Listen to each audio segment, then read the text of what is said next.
Selamat datang pemirsa. Anda menyaksikan Orbit Fakta. Dalam kesempatan kali ini, kami akan membahas tentang satu negara NATO yang ingin mengambil alih wilayah negara NATO lainnya. Bukan musuh, bukan rival, tetapi sekutu sendiri. Donald Trump secara terbuka menyatakan bahwa Amerika Serikat membutuhkan Greenland. Namun, Greenland berada di bawah Denmark, dan Denmark adalah anggota NATO. Maka pertanyaannya, apa yang sebenarnya diincar Trump, bagaimana reaksi NATO, dan mengapa aliansi militer terkuat di dunia justru terlihat terbelah oleh isu ini? Namun sebelum kita lanjut ke berita utama, pastikan Anda sudah menekan tombol like dan subscribe agar tidak ketinggalan informasi penting dan fakta terbaru dari kami.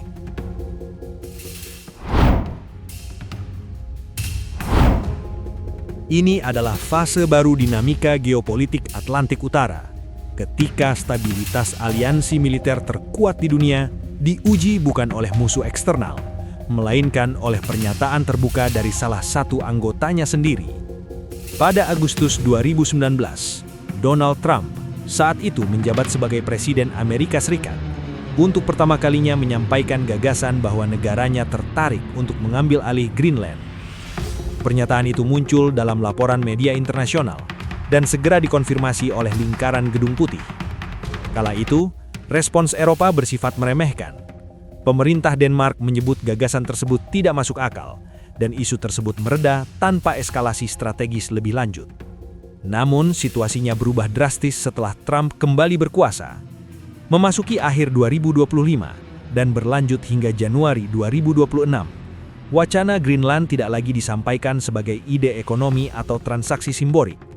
Dalam beberapa pernyataan publik, Trump menegaskan bahwa Amerika Serikat membutuhkan Greenland demi kepentingan keamanan nasional. Ia menyampaikan hal itu secara terbuka, tanpa bahasa diplomatik, dan tidak menempatkannya sebagai usulan jangka panjang. Narasi yang dibangun adalah narasi kebutuhan strategis yang mendesak. Pada 20 Januari 2026, hanya beberapa hari setelah pelantikannya, Trump kembali mengulang pernyataan tersebut di hadapan forum internasional dan media global. Ia menyebut bahwa posisi Greenland krusial bagi masa depan pertahanan Amerika dan kawasan Arktik. Tidak ada pengumuman resmi mengenai langkah hukum, diplomatik, atau militer. Namun nada pernyataannya menunjukkan bahwa isu ini bukan sekedar wacana, melainkan tekanan politik yang disengaja. Dalam konteks hubungan transatlantik, ini adalah sinyal yang sangat tidak biasa. Reaksi internasional muncul cepat. Negara-negara Eropa menyadari bahwa pernyataan ini tidak berdiri sendiri. Dalam waktu yang berdekatan, Trump juga mengaitkan isu Greenland dengan tekanan ekonomi terhadap sekutu. Ancaman tarif impor terhadap sejumlah negara Eropa mulai disampaikan dalam pidato dan unggahan media sosial. Pesannya konsisten. Dukungan politik dan keamanan dari Amerika Serikat tidak lagi dianggap otomatis, melainkan bersyarat pada kesediaan sekutu menerima kepentingan strategis Washington. Situasi semakin sensitif ketika bocoran komunikasi antara Trump dan beberapa pemimpin Eropa beredar pada pertengahan Januari 2026. Dalam pesan-pesan tersebut, terlihat jelas bahwa Greenland diposisikan sebagai bagian dari negosiasi besar tentang beban pertahanan, komitmen militer, dan loyalitas aliansi. Bagi banyak analis keamanan, inilah titik balik. Isu Greenland tidak lagi berdiri sebagai persoalan bilateral antara Amerika Serikat dan Denmark, tetapi telah berubah menjadi ujian terhadap prinsip dasar aliansi pertahanan kolektif. Untuk pertama kalinya sejak berakhirnya Perang Dingin, sebuah negara inti dalam aliansi Atlantik secara terbuka menekan sekutu untuk menyerahkan wilayahnya, bukan melalui operasi militer, melainkan lewat kombinasi retorika keras, tekanan ekonomi, dan kalkulasi geopolitik. Inilah konteks yang mengawali krisis Greenland pada 2026. Sebuah krisis yang memperlihatkan bagaimana peta loyalitas dalam aliansi bisa berubah ketika kepentingan strategis bertabrakan secara langsung.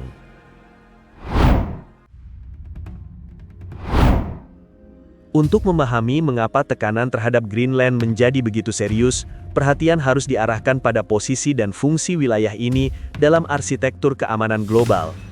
Greenland bukan sekedar pulau terpencil di Atlantik Utara. Sejak 21 Juni 2009, wilayah ini memiliki status pemerintahan sendiri di bawah Kerajaan Denmark. Rakyat Greenland mengelola urusan domestik dan ekonomi mereka, sementara kebijakan luar negeri dan pertahanan tetap berada di tangan Copenhagen. Struktur ini membuat Greenland secara otomatis berada dalam sistem pertahanan kolektif Aliansi Atlantik, meskipun tidak memiliki angkatan bersenjata sendiri. Nilai utama Greenland terletak pada geografinya. Pulau ini berada tepat di jalur terpendek antara Amerika Utara dan Eropa, sekaligus menjadi pintu masuk alami ke kawasan Kutub Utara. Sejak era Perang Dingin, wilayah ini telah digunakan sebagai titik pengawasan strategis. Amerika Serikat mengoperasikan pangkalan militer besar di barat laut Greenland yang berfungsi sebagai pusat radar peringatan dini dan pemantauan ruang angkasa. Fasilitas ini terintegrasi langsung dengan sistem pertahanan rudal Amerika Utara dan menjadi komponen kunci dalam mendeteksi ancaman balistik lintas benua. Memasuki dekade 2020, arti penting Greenland meningkat tajam. Perubahan iklim mempercepat pencairan es di kawasan kutub, membuka jalur pelayaran baru yang sebelumnya tidak dapat dilalui sepanjang tahun. Jalur ini mempersingkat rute logistik antara Samudra Atlantik dan Pasifik. Negara yang memiliki kendali atas titik-titik strategis di kawasan ini memperoleh keuntungan militer dan ekonomi jangka panjang, mulai dari pengawasan lalu lintas laut hingga kemampuan proyeksi kekuatan. Namun selain faktor militer, Greenland juga menyimpan kepentingan ekonomi strategis.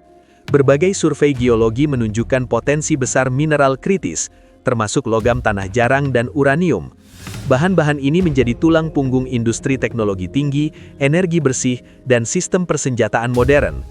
Dalam situasi global di mana rantai pasok mineral strategis masih didominasi oleh China, akses alternatif menjadi prioritas utama bagi Amerika Serikat dan sekutunya. Namun disinilah garis batas mulai tampak. Keinginan Amerika Serikat untuk mengamankan kepentingan strategisnya di Greenland berbenturan dengan realitas hukum dan politik internasional. Greenland bukan wilayah bebas, dan bukan pula zona abu-abu geopolitik. Statusnya sebagai bagian dari kerajaan Denmark memberi perlindungan hukum yang jelas. Setiap perubahan status hanya dapat terjadi melalui proses politik internal yang melibatkan rakyat Greenland sendiri. Tekanan eksternal justru memicu konsolidasi sikap di dalam Greenland. Pada awal Januari 2026, pemerintah lokal menegaskan bahwa masa depan wilayah tersebut tidak dapat ditentukan oleh kekuatan luar. Pernyataan ini disampaikan di tengah meningkatnya kehadiran diplomatik dan militer Eropa di kawasan tersebut, bukan sebagai provokasi, melainkan sebagai penegasan kedaulatan. Dengan demikian, Greenland berubah dari sekedar aset strategis menjadi simbol batas antara kepentingan keamanan global dan prinsip kedaulatan. Ketika nilai militernya meningkat, sensitivitas politiknya ikut naik. Inilah medan sebenarnya dari krisis ini, sebuah persimpangan antara geografi, sumber daya, dan aturan dasar tatanan internasional.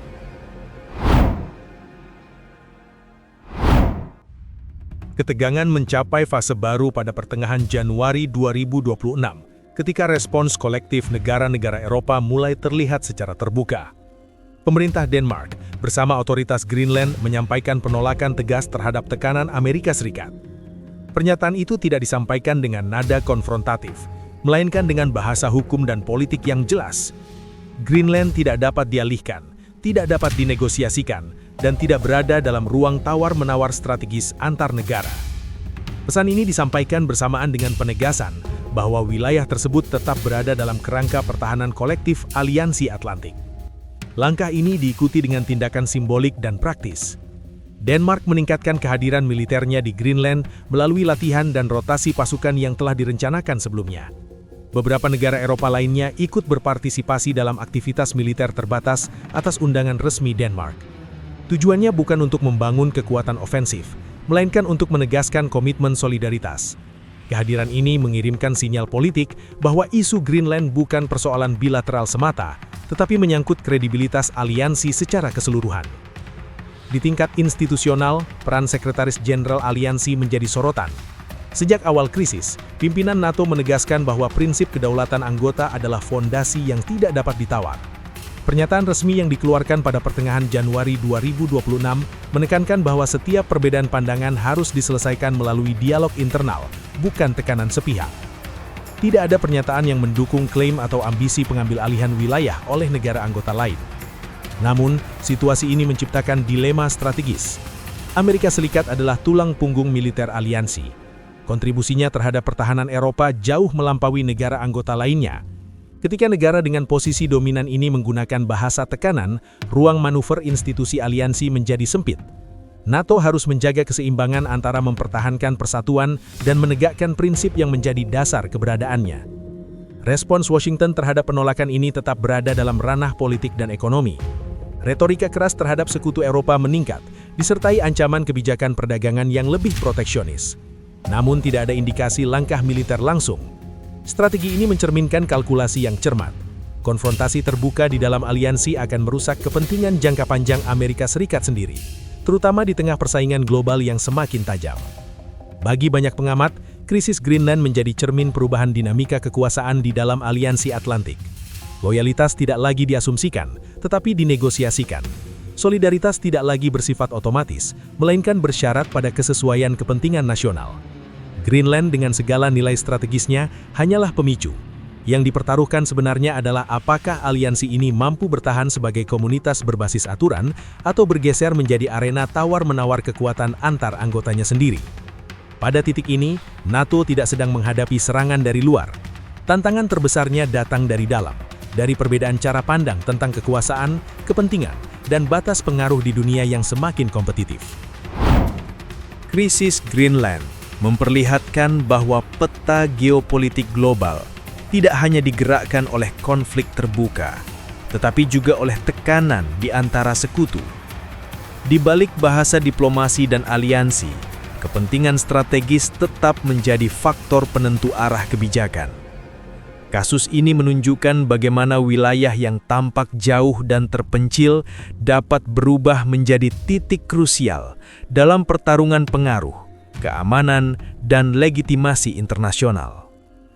Apa yang terjadi di Greenland bukan sekadar soal wilayah, melainkan cerminan perubahan cara negara-negara besar memandang aliansi, kedaulatan, dan keseimbangan kekuatan. Dunia sedang bergerak menuju fase di mana solidaritas diuji oleh kepentingan nasional, dan stabilitas ditentukan oleh kemampuan mengelola perbedaan tanpa meruntuhkan tatanan yang telah dibangun selama puluhan tahun. Jika Anda ingin terus mengikuti analisis mendalam, berita aktual, dan perkembangan geopolitik global yang disajikan secara jernih dan berbasis fakta, pastikan Anda berlangganan channel Orbit Fakta dan aktifkan lonceng notifikasi agar tidak ketinggalan informasi dan berita menarik lainnya. Orbit Fakta, fakta dari orbit untuk seluruh dunia. Terima kasih telah menyaksikan, sampai jumpa.